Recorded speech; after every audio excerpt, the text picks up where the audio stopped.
batik Nusantara.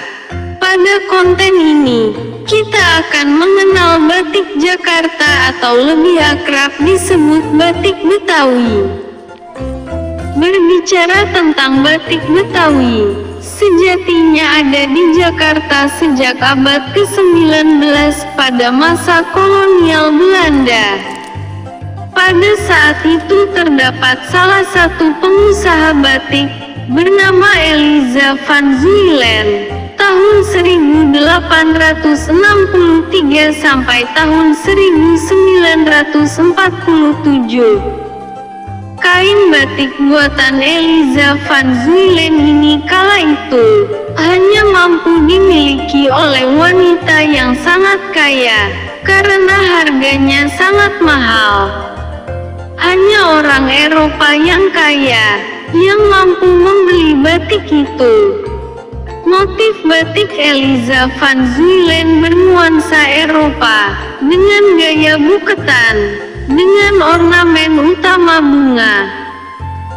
Motif batik yang dibuat pada saat itu memang untuk memenuhi selera orang Eropa. Kainnya berwarna cerah dengan desain naturalistik berbentuk burung dan rangkaian bunga dengan merek dagang Bouquet Soft Flower buketan. Batik itu diproduksi di kota Pekalongan dari tahun 1890 sampai tahun 1946. Berdasarkan sejarah di atas, maka dapat diketahui bahwa dahulu batik ada di Betawi karena sirkulasi perdagangan batik Pekalongan Batavia. Bukan karena batik tumbuh dari masyarakat setempat. Dalam buku Batik Betawi, dalam perspektif budaya kreatif karya Suwarti Kartika, ditulis bahwa kemungkinan besar asal-usul batik Betawi berasal dari asimilasi masyarakat Jawa dan daerah pesisiran penghasil batik dengan masyarakat Betawi yang menyatu, berkumpul, serta tinggal dalam waktu yang lama pada satu lingkungan kota Batavia, lalu menyebarkan budaya mereka dalam bentuk kain batik.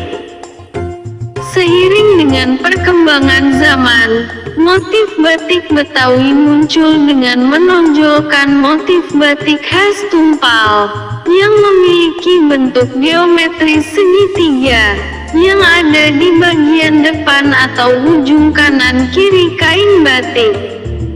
Sedangkan latar pada kain bergambar burung hong yang melambangkan kebahagiaan menjadi salah satu ciri khas pada batik Betawi yang merupakan hasil asimilasi dengan batik Hokokai. Jakarta yang pada masa lalu disebut Batavia itu merupakan pusat perdagangan, sehingga banyak pedagang dari negara lain yang singgah untuk melakukan transaksi. Tidak dipungkiri banyak pedagang dari China, Arab, Belanda, Portugis berkumpul dan melakukan transaksi jual-beli. Unsur budaya asing itulah yang menyebabkan suku Betawi, penduduk asli Batavia, mempunyai karakter kebudayaan yang fleksibel, sehingga produk kebudayaan yang dilahirkan pun unik, termasuk dalam hal ini batik Betawi. Pada saat itu perkembangan pasar batik mengalami kenaikan yang pesat, tumbuh pengusaha batik dari etnis Tionghoa. Mereka mendatangkan perajin batik dari Pekalongan dan Solo untuk membuat batik di daerah Karet Batavia. Berawal dari sini lahirlah batik Betawi, mengadaptasi dari motif-motif batik Solo, batik Pekalongan, dan juga batik pesisiran. Dikombinasikan dengan selera pasar, terciptalah batik Betawi. Motif yang menjadi favorit adalah motif burung hong yang kental dengan budaya Tionghoa, dan disebut sebagai motif batik Betawi yang otentik di awal-awal kemunculannya. Motif lain yang terasimilasi dari Belanda dan menjadi favorit noni-noni Belanda di Batavia adalah motif buketan. Berasal dari kata bouquet yang bermakna rangkaian bunga. Motif ini berbentuk bunga-bunga yang menggambarkan musim semi di Holland. Sangat disukai karena warna-warnanya cantik dan feminim. Motif buketan ini ternyata banyak peminatnya, baik oleh pasar lokal maupun para noni Belanda. Pada akhirnya motif ini menjadi motif asli dari batik Betawi. Noni Belanda turut memakai kain batik Betawi dan kebaya putih untuk pakaian sehari-hari layaknya kaum pribumi. Pada masa itu pemakaian batik Betawi sempat menurun. Hal ini berakibat motif batik Betawi kurang diminati, lama-kelamaan menghilang. Namun masih ada motif, yaitu motif pucuk rembung masih bertahan dan dikembangkan oleh para perajin batik Betawi. Motif ini menjadi lambang identitas budaya Betawi. Motif pucuk rebung menyerupai motif geometris segitiga, dan motif ini yang dipakai pada saat pemilihan abang dan noni Jakarta. Motif pucuk rebung memiliki filosofi sebagai keseimbangan dalam kehidupan. Sinergi antara manusia, alam dan Sang Maha Pencipta, untuk kehidupan yang penuh keberkahan dan sejahtera.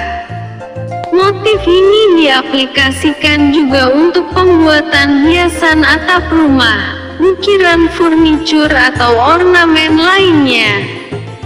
Filosofi inilah yang menjadi alasan mengapa motif pucuk rebung sangat identik dengan batik Betawi, karena masyarakat Betawi yang menjadikan filosofi pucuk rebung ini sedemikian dalam.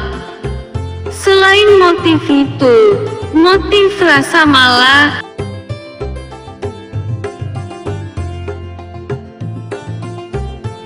Nusa Kelapak, Kali Ciliwung,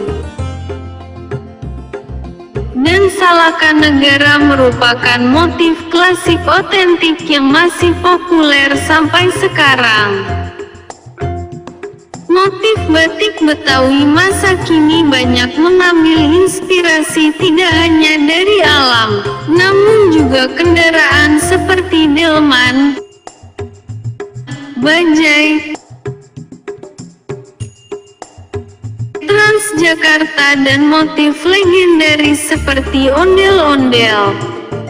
Karena batik Betawi tidak terikat oleh pakem atau aturan dalam pembuatan motif batik, maka perajin bebas berkreasi dan berimajinasi. Batik Betawi di keramaian Jakarta tetap dapat bertahan dan dilestarikan.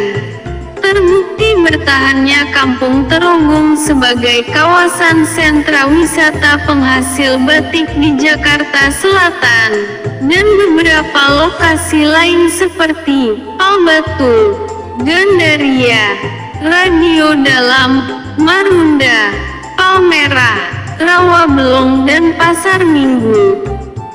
Di sini kita dapat mempelajari proses pembuatan batik, dan yang paling dinanti adalah bisa belanja batik Betawi sepuasnya, karena pengunjung akan dimanjakan oleh koleksi cantik batik Betawi.